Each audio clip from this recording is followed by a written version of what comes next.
Hello friends, आज के इस वीडियो में हम देखेंगे भारतीय राष्ट्रीय कांग्रेस से संबंधित महत्वपूर्ण बिंदुओं को।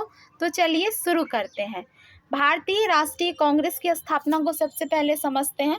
भारतीय राष्ट्रीय कांग्रेस की स्थापना 1885 में एक अवकाश प्राप्त अंग्रेज अधिकारी एलन ऑक्टेवियन ह्यूम के द्वारा की गई थी। तो ध्यान रखेंगे कि भारतीय राष्ट्रीय कांग्रेस की स्थापना 1885 में एलन ऑक्टेवियन ह्यूम के द्वारा की गई थी। इन्हें शॉर्ट में A.O. ह्यूम भी कहा जाता है और ये स्कॉटलैंड के निवासी थे। कहाँ के निवासी थे? स्कॉटलैंड के निवासी थे। भारतीय राष्ट्रीय कांग्रेस के अधिवेशन को देखते हैं। तो भारतीय राष्ट्रीय कांग्रेस का प्रथम अधिवेशन पुणे में आयोजित किया जाना था, लेकिन उस समय पुणे में प्लेग बीमारी फैल जाने के कारण प्रथम अधिवेशन मुंबई में आयोजित किया गया। तो ध्यान रखेंगे कि प्रथम अधिवेशन मुंबई में आयोजित हुआ था।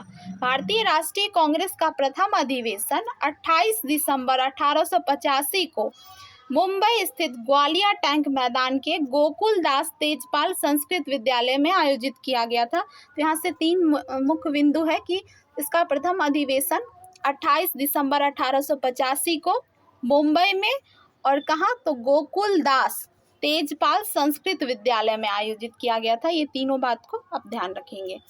आगे है कि प्रथम अधिवेशन में कुल सदस्य संख्या कितना था? तो 72 था। प्रारंभ में भारतीय राष्ट्रीय कांग्रेस का नाम भारतीय राष्ट्रीय संघ रखा गया था और बाद में दादा भाई नौरोजी के सुझाव पर ही इसका नाम बदलकर भारतीय राष्ट्रीय कांग्रेस रखा गया। तो जब भी आपसे पूछा जाए प्रारंभ में भारतीय राष्ट्रीय कांग्रेस का नाम क्या था, तो भारतीय राष्ट्रीय संघ था और दादा भाई नौरोजी के सुझाव पर इसका नाम बदलकर भारतीय राष्ट्रीय कांग्रेस पड़ा। आगे हम देखते हैं भारतीय राष्ट्रीय कांग्रेस से संबंधित प्रमुख तथ्य को, जिनसे अक्सर एग्जाम में क्वेश्चन बनते हैं। तो भारतीय राष्ट्रीय कांग्रेस के जो प्रथम अध्यक्ष थे वो थे व्योमेश चंद्र बनर्जी।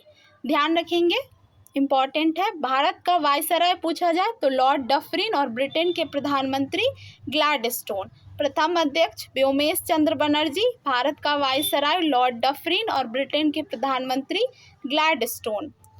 भारतीय राष्ट्रीय कांग्रेस के प्रथम मुस्लिम अध्यक्ष बदरुद्दीन तैयब जी थे और अधिवेशन था 1887 का, स्थान मद्रास। प्रथम मुस्लिम अध्यक्ष बदरुद्दीन तैयब जी। प्रथम अंग्रेज अध्यक्ष पूछा जाए तो प्रथम अंग्रेज अध्यक्ष थे जॉर्ज यूल, 1888 इलाहाबाद। प्रथम भारतीय महिला अध्यक्ष पूछा जाए तो सरोजिनी नायडू और प्रथम महिला अध्यक्ष पूछा जाए तो एनी बेसेंट, 1917 कोलकाता।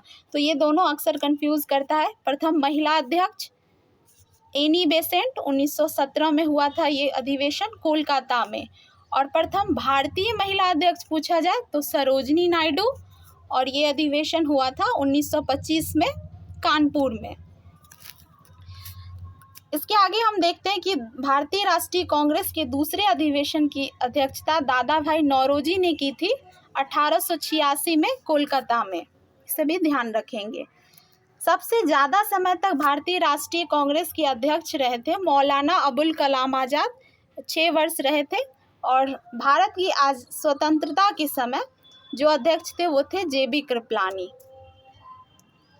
अब हम देखते हैं कांग्रेस से जुड़े कुछ वक्तव्य जिनसे अक्सर एग्जाम में क्वेश्चन बनता है।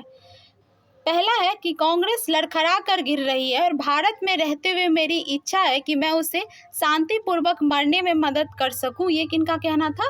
लॉर्ड कर्जन का।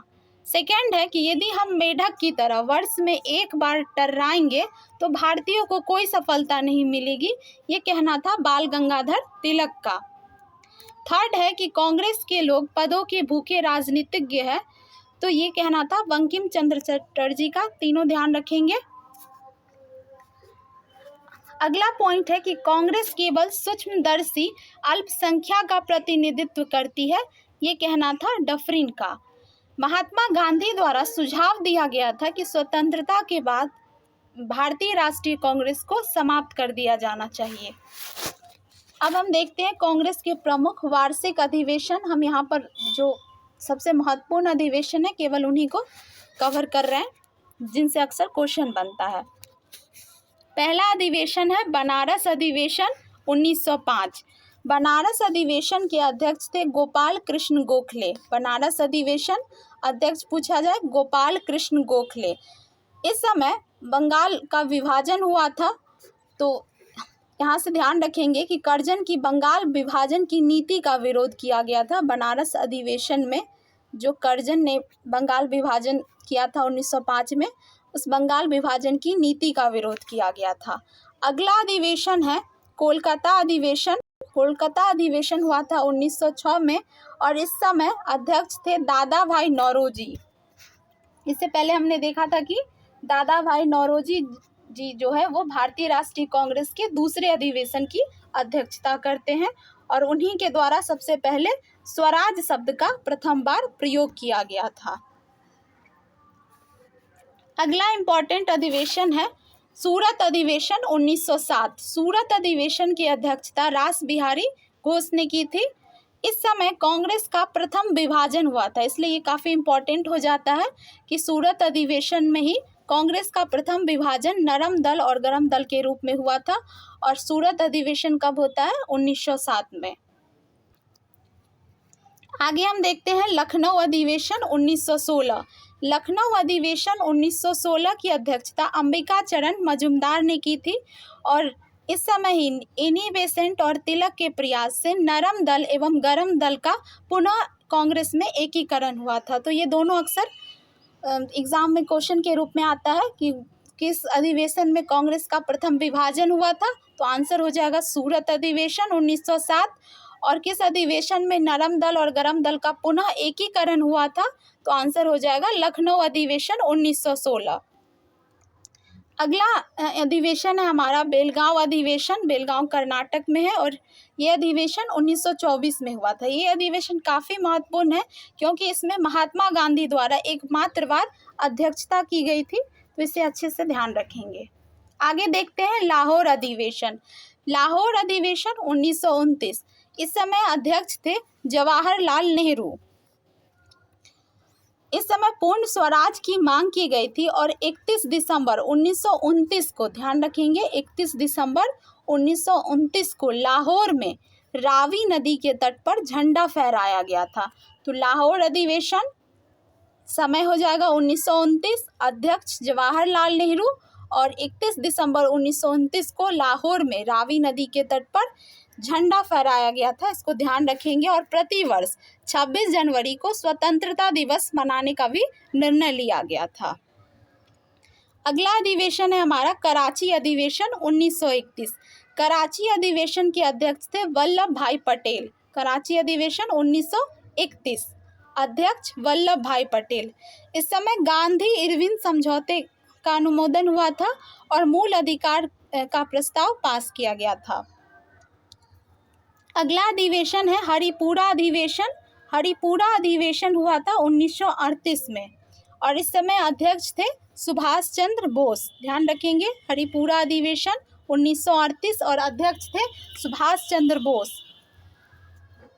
अगला इम्पॉर्टेंट अधिवेशन है त्रिपुरी अधिवेशन। त्रिपुरी अधिवेशन 1939 और इस समय अध्यक्ष थे पहले सुभाष चंद्र बोस और फिर राजेंद्र प्रसाद। सुभाष चंद्र बोस के द्वारा 1939 में, ध्यान रखेंगे सुभाष चंद्र बोस के द्वारा 1939 में फॉरवर्ड ब्लॉक की स्थापना की गई थी। तो फॉरवर्ड ब्लॉक जब भी पूछा जाए तो आपके दिमाग में क्लिक करना चाहिए कि इसकी स्थापना सुभाष चंद्र बोस के द्वारा 1939 में की गई थी। आगे हम देखते हैं मेरठ अधिवेशन को। मेरठ अधिवेशन 1946 में हुआ था और इस समय अध्यक्ष थे आचार्य JB कृपलानी और आज़ादी के समय भी आचार्य JB कृपलानी ही भारतीय राष्ट्रीय कांग्रेस के अध्यक्ष थे। दो और अधिवेशन है जो ध्यान रखेंगे, जो इम्पोर्टेंट है वो है एक 1896 का कलकत्ता अधिवेशन, जिसमें पहली बार वंदे मातरम गाया गया था। ध्यान रखेंगे कि 1896 में 1896 में क्या किया गया था, पहली बार वंदे मातरम गाया गया था कोलकाता में और इस समय अध्यक्ष थे रहमतुल्ला M सयानी। आगे हम देखते हैं कि 1911 में, ध्यान रखेंगे 1911 में जो अधिवेशन होता है ये भी कलकत्ता में होता है और इस समय अध्यक्ष थे विशन नारायण धर। और इसमें पहली बार जनगण मन गाया गया था। तो ये दोनों भी अक्सर पूछ लिए जाते हैं, अच्छे से इनको ध्यान रखेंगे कि वर्ष 1896 में कोलकाता में और अध्यक्ष थे कौन, रहमतुल्ला एम सयानी। इसमें पहली बार वंदे मातरम को गाया गया था। और 1911 कोलकाता में ही इस समय अध्यक्ष थे नारायण धर। इसमें पहली बार जनगण मन गाया गया था। 1896 इसको ध्यान रखेंगे, वंदे मातरम से वंदे मातरम गाया गया था।